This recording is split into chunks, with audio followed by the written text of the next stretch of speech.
Welcome in health سیزیو male hormones مردوں میں پائے جانے والے کون کون سے ہارمونز ہیں اور یہ کس طرح سے کام کرتے ہیں، اس لیکچر میں ہم یہ جاننے کی کوشش کریں گے۔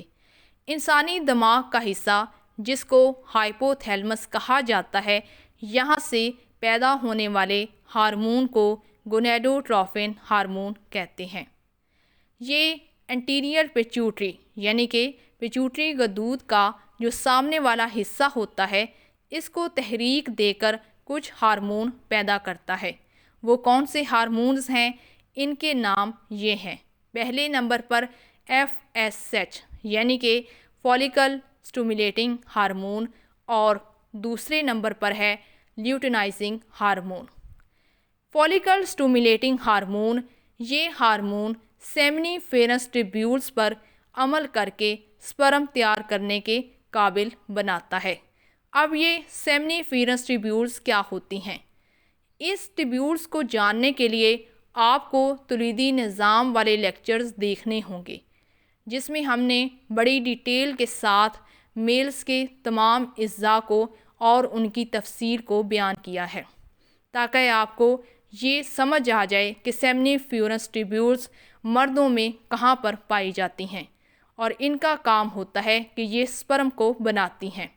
تو اس طرح سے ہمیں یہ معلوم ہوتا ہے کہ سیمنیفیرس ٹیبیولز پر ایک ہارمون عمل کرتا ہے جس کا نام ہے فولیکل سٹیمولیٹنگ ہارمون، اور یہ ہارمون اس پر عمل کر کے سپرم تیار کرتا ہے۔ لیوٹینائزنگ ہارمون، جس کو LH سے لکھا جاتا ہے، یہ انٹرسٹیشیل سیلز پر عمل کر کے ٹیسٹوسٹیرون پیدا کرتا ہے۔ اب یہ انٹرسٹیشیل سیلز کیا ہوتے ہیں؟ دو سیلوں کے درمیان میں جو فلوئڈ ہوتا ہے، اس کو ہم انٹرسٹیشیل سیلز کا نام دیتے ہیں۔ ٹیسٹوسٹیرون، یہ ایک ہارمون کا نام ہے جو کہ مردوں میں پائے جانے والے ٹیسٹیز کے اندر سے خارج ہوتا ہے۔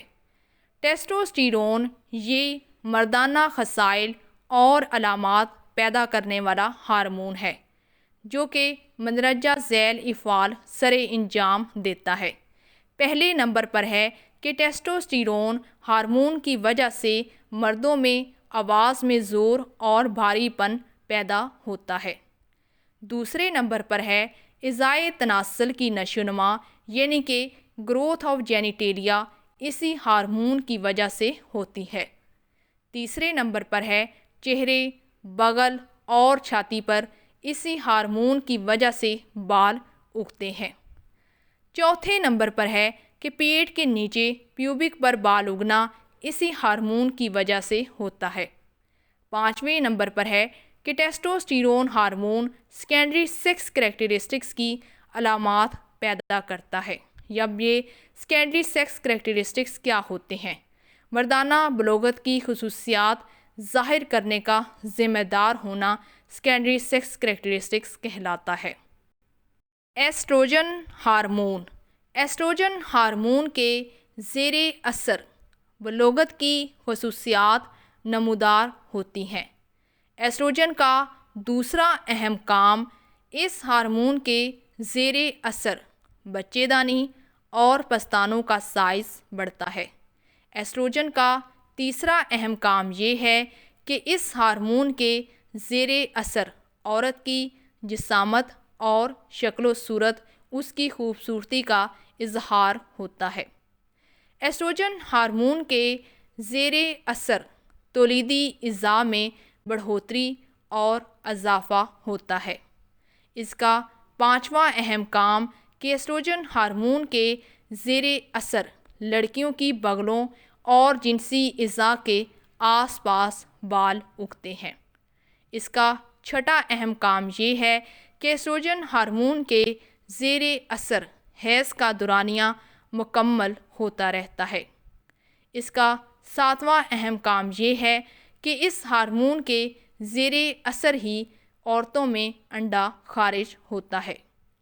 آٹھواں اہم کام، ایسٹروجن ہارمون کے زیر اثر حیض کا خون یعنی کہ مینسس کا جو بلڈ ہے، اس کو روکنے کے بعد اندرونی جھلی جس کو اینڈومیٹریم کہا جاتا ہے، اس کی دوبارہ سے بحالی ہوتی ہے۔ اس کا اگلا اہم کام ایسٹروجن ہارمون کے زیر اثر بریسٹ میں دودھ کا پیدا ہونا ہے، جو کہ حاملہ خواتین میں ہوتا ہے۔ اس کا آخری اہم کام یہ ہے کہ ایسٹروجن ہارمون کے زیر اثر ہی دوسرا ہارمون جس کا نام پروجیسٹیرون ہے، یہ اثر انداز ہوتا ہے۔ اگر انسانی جسم میں ایسٹروجن ہارمون صحیح مقدار میں پیدا نہ ہو یا پھر صحیح طرح سے کام نہ کرے تو اس صورت میں کچھ ادویات کا استعمال کیا جاتا ہے، جس کو بھی ہم ایسٹروجن کہتے ہیں۔ تو یہاں پر ہم دیکھیں گے کہ ایسٹروجن بطور علاج کس طرح سے استعمال ہوتا ہے۔ پہلے نمبر پر ہے ریپلیسمنٹ تھراپی ان مینوپازل سنڈروم۔ ایسی خواتین جن میں حیض مکمل طور پر بند ہو جاتا ہے اور اس کے بعد یہ بیماری بڑھتی جاتی ہے، تو اس بیماری کو صحیح کرنے کے لیے ایسٹروجن کا استعمال کیا جاتا ہے۔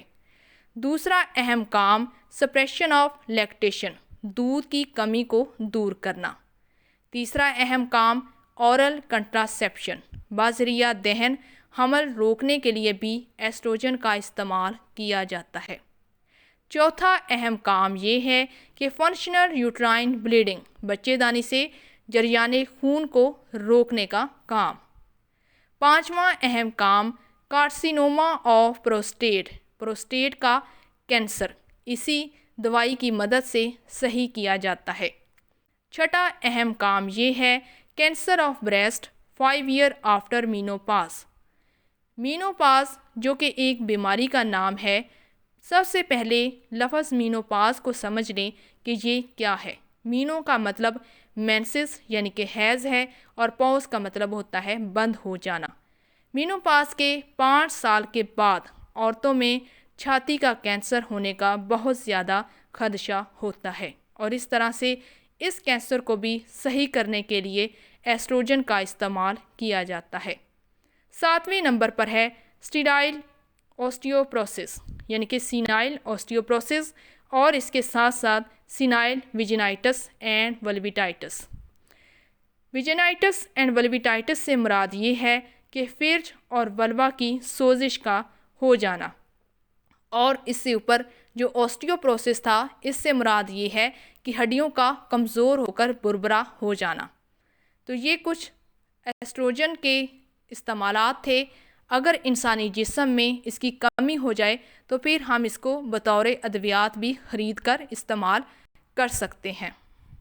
اگر ہم ایسٹروجن کو بطور ادویات استعمال کرتے ہیں تو اس سے کچھ مضر اثرات مرتب ہوتے ہیں۔ یہ کون سے مضر اثرات ہیں، ان کو دیکھنے اور جاننے کی کوشش کرتے ہیں۔ پہلے نمبر پر ہے نوزیا یعنی کہ متلی کا ہونا۔ دوسرے نمبر پر ہے وامٹنگ، قے کا ہونا۔ تیسرے نمبر پر ہے چینجز ان لیور فنکشن، جگر کی کارکردگی میں تبدیلی رونما ہونا، جگر کا صحیح طرح سے کام نہ کرنا۔ چوتھے نمبر پر ہے جانڈس، جس کو یرکان کہا جاتا ہے۔ 5ویں نمبر پر ہے ڈپریشن، اور 6 نمبر پر ہے ہیڈیک یعنی کہ سر دردی۔ 7ویں نمبر پر ہے ویٹ گین، وزن میں اضافہ ہو جانا، اور آخری ہے تھرومبو ایمبولزم۔ تھرومبو ایمبولزم کہا جاتا ہے خون کی نالیوں میں لوتھڑے بن جانا۔ اس کے بعد بات کرتے ہیں کنٹرا انڈیکیشن کی، یعنی کہ ایسٹروجن ہارمون کچھ ایسی بیماریاں ہیں جن میں بالکل بھی نہیں دیا جاتا، یعنی کہ ان بیماریوں میں یہ ہارمون کا استعمال کرنا ممنوع ہے، جس میں پہلے نمبر پر جو بیماری ہے اس کا نام ہے یرکان۔ دوسرے نمبر پر بلڈ پریشر کا بڑھ جانا یعنی کہ ہائپر ٹینشن، اور تیسرے نمبر پر ہے تھرومبوفلبائٹس۔ یہ بیماری خون سے متعلقہ ہے۔ اس میں خون کی نالیوں کے اندر چھوٹے چھوٹے سے لوتھڑے بن جاتے ہیں، جس وجہ سے خون صحیح طرح سے کام نہیں کر سکتا۔ اس کے بعد بات کرتے ہیں کہ یہ جو ہارمون ہے جس کا نام ایسٹروجن ہے، اس کو کس طرح سے تیار کیا جاتا ہے اور کس طرح سے انسانی جسم میں لگایا جاتا ہے۔ پہلی دوائی جو مارکیٹ میں اویلیبل ہے اس کا نام ہے ایسٹراڈائیون۔ یہ مارکیٹ میں موجود ہے۔ یہ قدرتی ایسٹروجن کے بہت ہی قریب ترین دوائی ہے اور اس کو بذریعہ ٹیکہ استعمال کیا جاتا ہے، اور یہ ٹیکہ انسانی گوشت میں استعمال ہوتا ہے، اس لیے اس کو ہم IM کہتے ہیں۔ IM سے مراد انٹرا مسکولر ہے۔ دوسرے نمبر پر ایتھینائل ایسٹراڈائیول۔ یہ دوائی بھی مارکیٹ میں اویلیبل ہے اور یہ گولی کی صورت میں آتی ہے۔ اس کو بذریعہ دہن استعمال کیا جاتا ہے۔ ایسٹراڈائیول کے مقابلے میں یہ دیر پا اثرات کرتی ہے۔ یہ جو اوپر ہم نے دوائی پڑھی ہے جس کا نام ایسٹراڈائیون ہے، اس کی نسبت یہ زیادہ اچھی ہے، اور ایتھینائل ایسٹراڈائیول یہ ذرا تھوڑی سی دیر میں اثر کرتی ہے، کیونکہ یہ گولی کی صورت میں لگائی جاتی ہے، اس لیے اس کا اثر تھوڑا سا کم ہے۔ اس کے بعد ڈائنواسٹریڈول۔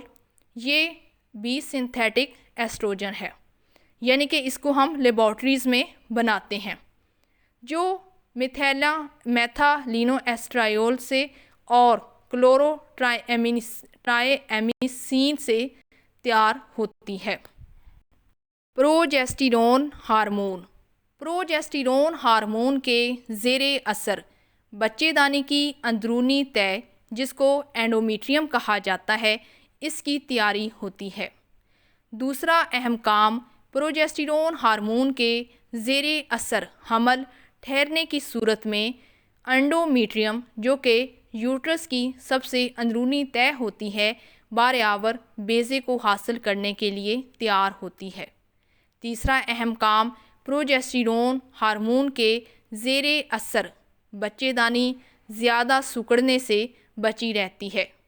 چوتھا اہم کام یہ ہے کہ پروجیسٹیرون ہارمون کے زیر اثر بیضہ یا پھر انڈا، یا آپ اس کو اووم بھی کہہ سکتے ہیں، اس کے پہنچنے سے پہلے بچے دانی کو خون کی سپلائی بڑھ جاتی ہے۔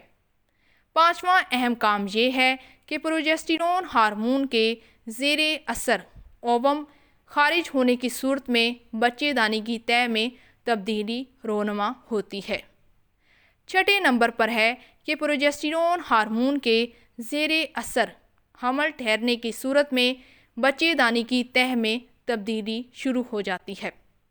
ساتویں نمبر پر ہے کہ اس ہارمون کے زیر اثر حمل ٹھہرنے کے بعد بیماری لگنے سے حفاظت کے لیے لیس دار جھلی بنتی ہے، یعنی کہ جو جھلیاں اس میں پائی جاتی ہیں ان میں لیس دار مائع آنا شروع ہو جاتا ہے۔ اور آخری پر ہے پروجیسٹیرون ہارمون ایسٹروجن ہارمون کے بغیر اثر انداز نہیں ہوتا۔ اس بات سے ہمیں یہ بات واضح ہو جاتی ہے کہ ایسٹروجن ہارمون اگر انسانی جسم میں صحیح طرح سے کام کرے گا تو تب بھی پروجیسٹیرون ہارمون اپنا کام کرے گا۔ اگر انسانی جسم میں کسی بھی وجہ سے پروجیسٹیرون ہارمون صحیح مقدار میں نہیں بنتا یا پھر صحیح طرح سے انسانی جسم پر عمل نہیں کرتا تو اس صورت میں اس ہارمون کی انسانی جسم میں کمی ہو جاتی ہے۔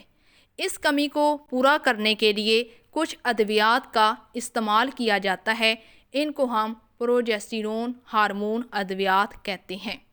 یہاں پر ہم دیکھیں گے کہ پروجیسٹیرون ادویات کس طرح سے استعمال ہوتی ہیں اور یہ کن کن بیماریوں میں استعمال کی جاتی ہیں۔ پروجیسٹیرون ہارمون بطور ادویات استعمالات۔ پہلی بیماری ہے تھریٹنڈ ابارشن، یعنی کہ حمل کو ضائع کرنا۔ دوسرے نمبر پر ہے اینڈومیٹرائسس۔ تھوڑا سا اس لفظ پر زور ڈالنے کی کوشش کریں تو آپ کو اس کے نام سے ہی پتہ چل رہا ہوگا کہ اینڈومیٹرائسس دو الفاظ کا مرکب ہے۔ اینڈو کہا جاتا ہے اندرونی اطراف میں، اور میٹرائسس کا لفظ میٹریم سے ملتا جلتا ہے، یعنی کہ یوٹرس کی سب سے اندرونی دیوار جس کو اینڈومیٹریم کہا جاتا ہے، اس میں خاص قسم کی اور زور قسم کی درد کو ہم اینڈومیٹرائسس کہتے ہیں۔ عام زبان میں آپ یہ کہہ دیں کہ یوٹرس کے اندر جو درد محسوس ہوتا ہے اس کو ہم اینڈومیٹرائسس کہتے ہیں۔ اس بیماری میں پروجیسٹیرون ہارمون کا استعمال کیا جاتا ہے۔ تیسرے نمبر پر ہے ڈسمینوریا، مینسز کا درد کے ساتھ ہونا۔ چوتھے نمبر پر ہے اورل کنٹراسیپشن، باذریعہ دہن حمل روکنے کے لیے بھی اس دوائی کا استعمال کیا جاتا ہے۔ پانچویں نمبر پر ہے فنکشنل یوٹرائن بلیڈنگ، بچے دانی سے جریان خون کو روکنے کے لیے بھی پروجیسٹیرون کا استعمال کیا جاتا ہے۔ آخری ہے مینسٹرل ایبنارمیلٹیز، حیض کے دورانیے کی جتنی بھی خرابیاں ہیں ان کو اسی دوائی سے صحیح کیا جاتا ہے جس کا نام ہے پروجیسٹیرون۔ اس کے بعد دیکھ لیتے ہیں کہ پروجیسٹیرون ادویات کے کیا سائیڈ ایفیکٹس ہیں، کیا مضر اثرات ہیں اگر ہم ان کا استعمال کرتے ہیں تو۔ پہلے نمبر پر ہے ویٹ گین، وزن میں بہت زیادہ اور بہت ہی جلدی اضافہ ہوتا ہے۔ دوسرے نمبر پر ڈپریشن۔ تیسرے نمبر پر انسان ہر وقت سر درد محسوس کرتا ہے۔ اور آخری ہے ایکنی، چہرے پر کیل مہاسے اور چھائیاں بننا شروع ہو جاتی ہیں۔ مارکیٹ میں موجود پروجیسٹیرون کی ادویات کس نام سے مہیا ہیں، یہاں پر ہم ان کو دیکھنے اور جاننے کی کوشش کریں گے۔ پریپریشن آف پروجیسٹیرون، پہلے نمبر پر جو دوائی ہے اس کا نام بھی پروجیسٹیرون ہے اور یہ دوائی گوشت میں لگائی جاتی ہے، یعنی کہ انٹرامسکولر انجیکشن لگاتے ہیں۔ یہ ٹیکہ گوشت میں لگایا جاتا ہے اور یہ کس بیماری میں استعمال ہوتا ہے اس کا نام ہے ہیبیٹال ابورشن۔ دوسرے نمبر پر جو دوائی ہے اس کا نام ہے ہائیڈروکسی پروجیسٹیرون ہیگزانویٹ۔ یہ دیر تک اثر کرنے والی دوائی ہے اور اس کا بھی ٹیکہ ہی لگایا جاتا ہے۔ اس کا ٹیکہ بھی عضلات میں لگاتے ہیں، یعنی کہ انٹرامسکولر انجیکشن، اور یہ دوائی ہفتے میں ایک بار لگانی ہے اور ٹھیک 7 دن کے بعد دوبارہ پھر سے اسی دوائی کا ٹیکہ دہرانا ہے، اور یہ دوائی 250 سے لے کے 500 ملی گرام تک لگائی جاتی ہے۔ تیسرے نمبر پر جو دوائی مارکیٹ میں اویلیبل ہے اس کا نام ہے میڈروکسی پروجیسٹیرون ایسیٹیٹ۔ یہ بھی دیر تک اثر کرنے والی پروجیسٹیرون دوائی ہے۔ اس کو بھی باذریعہ ٹیکہ ہی لگایا جاتا ہے، لیکن اس ٹیکے کو ہر 2 ہفتے کے بعد لگایا جاتا ہے اور اس کی جو ڈوز ہے وہ ہے 50 ملی گرام۔ چوتھے نمبر پر جو دوائی ہے اس کا نام ہے ہائیڈروجسٹیرون۔ یہ نہ ہی ایسٹروجینک اور نہ ہی اینڈروجینک اثرات رکھتی ہے۔ یہ باذریعہ دہن 5 سے 20 ملی گرام روزانہ دی جاتی ہے۔ اور آخری ہے نوریتھینڈرون، یہ اینڈوجینک اثرات بھی رکھتا ہے۔ تھریٹنڈ ابورشن میں یہ دوائی استعمال کرنی چاہیے۔